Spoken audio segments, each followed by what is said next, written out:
नहीं सारुण के यहाँ कुछ तो गड़बड़ है। लेकिन ये साला कर क्या रहा है यहाँ पे? बहू जी कैसी चादर बिछाई है? यहाँ से सलावटे वहाँ से सलावटे अच्छे से बिछा।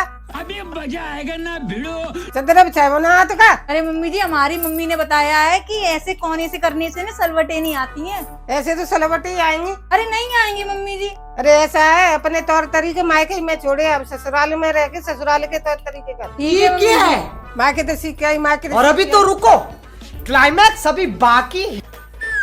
अरे बहू, अरे बेटा खाना नहीं बनाया, आज 1 बज रहा है। मम्मी जी खाना? You mean cooking?